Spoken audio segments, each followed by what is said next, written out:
Hello po mga kababayan. Right now, nandito po tayo sa PAL Terminal 2 sa Philippine Airlines kasi pabalik na kami ni Missy sa Legazpi. Galing po sa kick-off rally ng Bagong Pilipinas. Actually, more than 1 week na kami rito. Last kuwan pa kami, Sunday. Anong kuwan nga tayo? Anong pizza yon pumunta rito, Mami?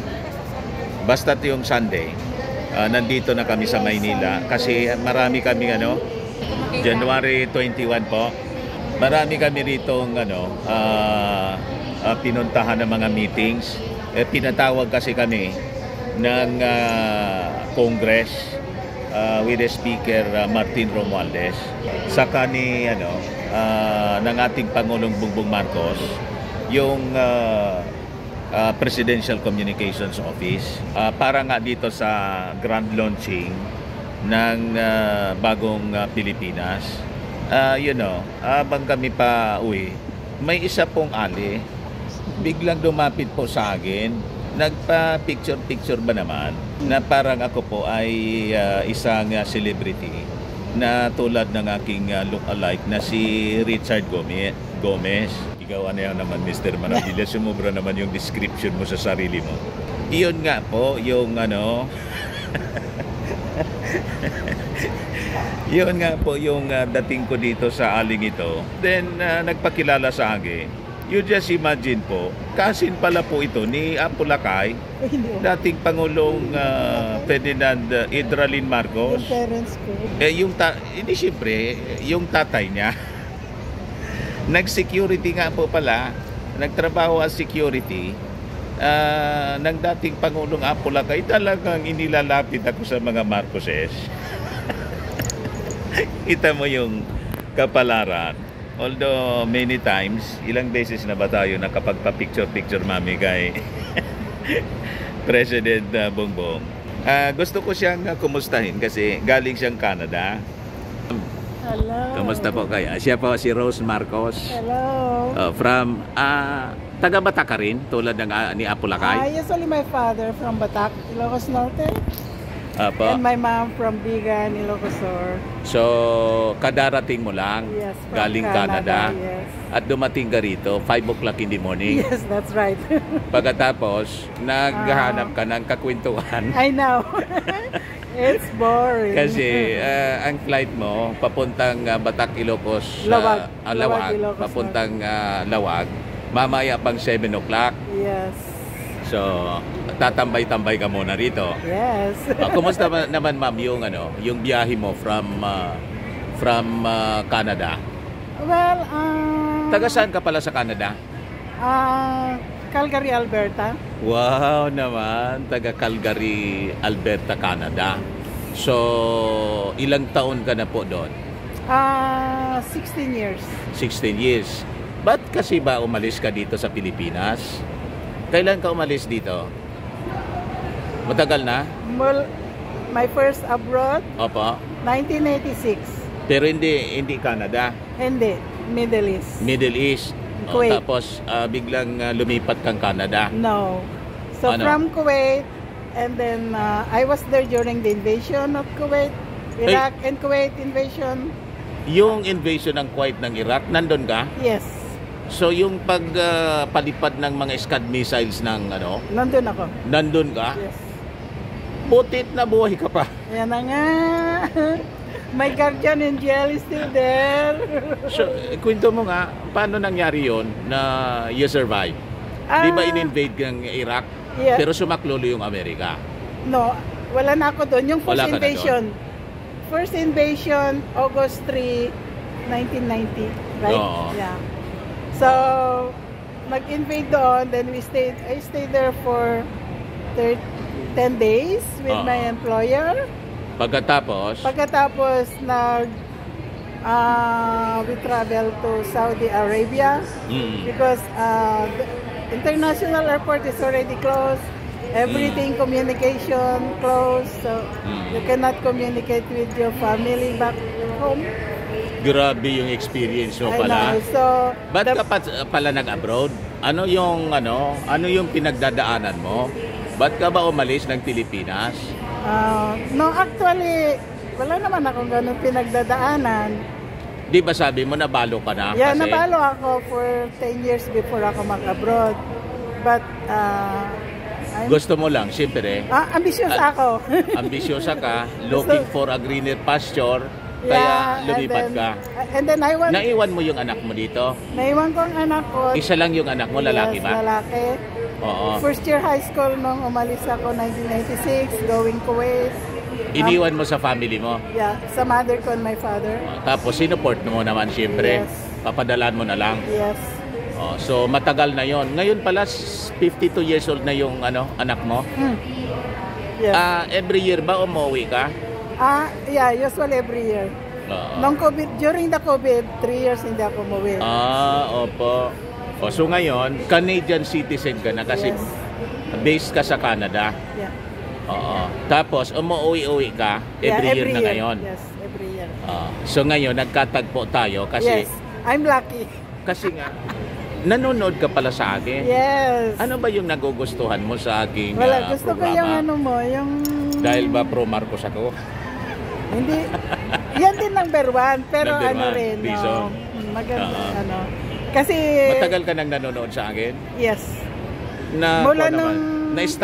na-star-struck ka ba sa akin? Assuming ka niya, Mr. Maradigan. Kaya nabigla ako nang bigla mo akong nilapitan at nagpa-selfie-selfie. Na-recognize ko yung lahat ng video ko pinanonood mo. Yes. So ngayon, umuwi ka for what reason? Sabi mo kanina may naikwento ka eh. Yeah. May kayo outreach, ano yon? Yes, we have outreach program of Canada and Saan? Naga? Canada. Canada? Oo. Canada. But gagawin namin dito sa orphanage sa Bulacan and sa Batangas. Charity program. Kailan yon mangyayari po? So yun ang pinaka-main reason kung bakit ka double umuwi. reason. Magbakasyon ako and then at the same time. Mag-outreach din. Mag-outreach kami. So, ano itong outreach ninyo? May foundation ba o grupo lang ng mga Parang foundation din sa Canada na mag-charity. Mag-charity work. So, yung mga kasama ninyo, mga Filipino din, may mga may Filipino, may mga Canadian, may Moroccan. Yun ang citizen. magiging kasama ninyo ngayon? Yes. Dito. Yeah. February ba yon? Yeah, February 3, imit ko yung from Morocco. Imit ko dito sa airport. So, magbalik ako dito sa Manila. Ang maganda, bibili ka pala sa akin ng Automax para bumata. Babata ulit? Lalong bumata. Ay, talagang babata po kayo. Hindi ko nga akalain na 68 ka na pala. Kala ko nga mga 55 ka lang. Baka magbalik ako ng 40. Ayun. 10 years younger ang magagawa nun pag nagpahid-pahid ka nun sa mukha. O tingnan mo ako. Di ba? Okay. Taong kulang na ako. Madam Rose, ano ang tingin mo? Yun, kita mo na, 50. 57 years old na po ako. Pero tingin mo 50 lang. Dahil sa Firmax, dahil sa Automax. Okay. At yung maganda pa rito, gusto mong magpabook sa amin. Yes. Sa, from Ilocos to... Yeah. May booking office kami. Sa PAL, pati Grab. Pag pumunta ka doon sa amin, may service ka na. Yeah, maybe by December. Pag umuwi ka uli, gusto mo mamasyal sa Bicol. Yes. Kami nang bahala sa inyo doon. Pero may naipakita ka sa akin. Tingnan ko ngayon. May napaka-cute na bata, mga kababayan, na pinakita sa akin si Ma'am Rose. Sino ba yan? Apo mo ba siya? Ako ito. Ikaw. It's me. Ikwenta mo nga yung background yan. Ano yan? Saan yan? Nakuha daw ito sa bahay ni late Ferdinand Edralin Marcos when I was 6 months old. Yeah, that's my parents' Butit na preserve pa ng magulang mo. Yeah, na-preserve ko nga rin. Oh, So this is very napakagaling very naman special. buhay pa yung mga magulang po ninyo. Patay na. Patay na. Pero ito, mabutit na retrieve mo pa. Oh, yeah. Kasi Mga ilang taong gulang ka niyan? 6 months old. Sa bahay yan mismo ni Apo Lakay. Oo daw. Di ba So, ratan yung ano? ratan pa yung Oo, yung sofa, yung ano, upuan. yung bahay nila ito sa Batak o dito sa ano? No, sa Batak. Sa Batak mismo. O di ba may tinatawag na Malacanang Palace doon sa ano? Oo. Sa Ilocos Sa Paway, Norte. yeah. Paway yun? Oo, Paway. Pero ikaw talaga taga Batak ka. Ay, father ko taga Batak. Oo. So, ikwento mo nga sa akin na yung tatay mo pala nag-security kay Apo Lakay. Ayun ang kwento. Opo. So, Yan ang kwento niya. nung nabubuhay pa at nasa posisyon pa yung dating Pangulong Marcos, pumapasyal ka sa bahay nila o dito man lang sa Malacanang? Dito sa Malacanang. Pinapupunta kayo dito kasi sa Malacanang? every December, Oo. nagsasend ng telegram sa papa ko noon. Ganon kayo ka-close? So, Ganon ka-close yung mga Marcoses family? Ay, yung talagang ganon ang ugali ninyo, mga Ilocano? siguro. Ano, pure Ilocano. Medyo mapagmahal sa mga siblings, sa mga mga saan tawag sa amin yung paryente, mga At saka number 1, cousins. Ilocano, kuripot. Kuripot ka ba? Di ba sabi ni Bongbong? Pero masinop. Masinop sa Yun. pera. And that's the reason why ganon din yung yung naging guide at tong pagpalaki ninyo sa anak ninyo. Sa anak ko? Oo. Ikwento mo nga, anong negosyo ngayon ang mo? Solar panel. Oo. So, Binigyan mo ng puhunan siguro. Yeah, binigyan ko siya and then pinalago niya.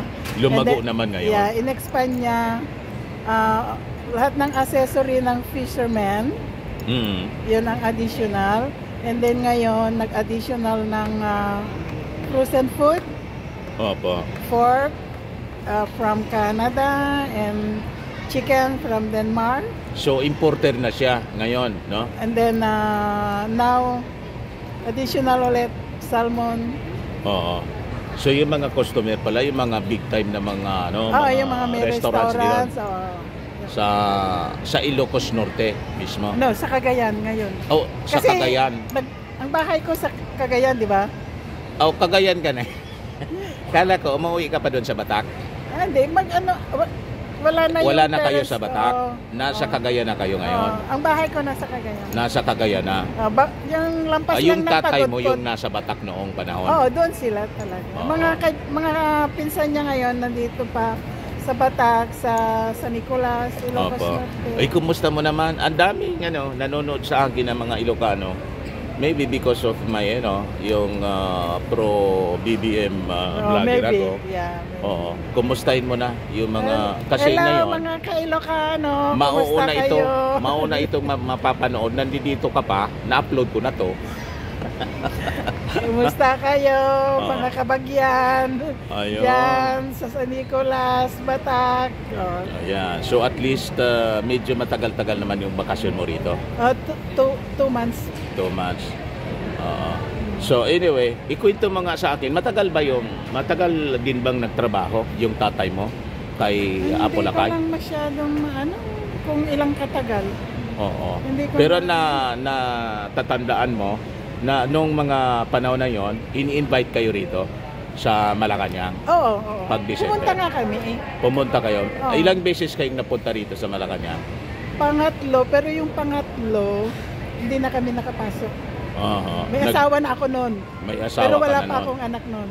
Oo. Hindi kami nakapasok dahil parang Maigpit na. Oo, Kasi humigpit. gumugulo na yung Pilipinas hindi noon. pa naman kasi Di ba naman? Di ba 1986 kang umalis dito? Oo, pupuntang Kuwait. Di ba People Power Revolution na Pero yun? yung last na punta namin, I think that was 1971. Wala pa akong anak noon. Wala pa. Pero may asawa na ako. Ayan. 4 kami. Mama ko, papa ko, ako at saka yung asawa ko. So ngayon, ano yung Ano yung masasabi mo dito sa pagkapanalo ng ating Pangulong Bongbong Marcos na after 2 years ngayon parang yung ka-unit team parang nabibiyak na yung unit team. Ano yung masasabi mo, Madam Rose Marcos from Canadian citizen ka o dual? Nagdual na ako, kadudual ko lang. Kasi Kadudual mo lang. may mga property ako dito eh. Siyempre, parang kasindira ka na siguro rito, no? Big time ko na yata rito, Marcos eh. Anong masasabi mo dito sa parang gumugulo na yung ano? Well, yung unit team parang mabibiyak na. Hindi na parang siguro, parang biyak na eh. Biyak na ba? Hindi, sa observation ko lang sa mga parang biyak na. Napanood mo yung yung Bagong Pilipinas? Hindi Tapos ko sinabayan ng... Hindi ko napanood kasi on the air ako nun. Nasa mid-air ka, nasa aeroplano. Yeah. Ilang oras ba yung flight? From Vancouver to Manila, mga almost 14 hours. Direct flight siya. Yes. Walang tigil na. hindi siya hindi nag-stop. Stopover, walang stopover. Philippine Airline. Wow. Direct flight yan. So, hindi ba Matagal. tawag doon? Parang mapagalot? Nakakapagod yung flight? Nakakapagod, pero for me, I prefer to get the Philippine Airline than the other airline. And you stop. Maganda yung Mas maganda yung mas maganda yung direct flight ka na non-stop. Non-stop siya. So, anong message mo dito? Parang magulo na yung unit team. Basag na yata. Ano bang i-message? Ano bang pwede? Huwag naman sana, no? Di ba? Kaya, ang magtulong-tulong na lang. Yeah, ang dapat, nakikita naman nila kung anong nagagawa niya, di ba? Oo. So, bakit mo hindi tignan yung mabuti? Opo.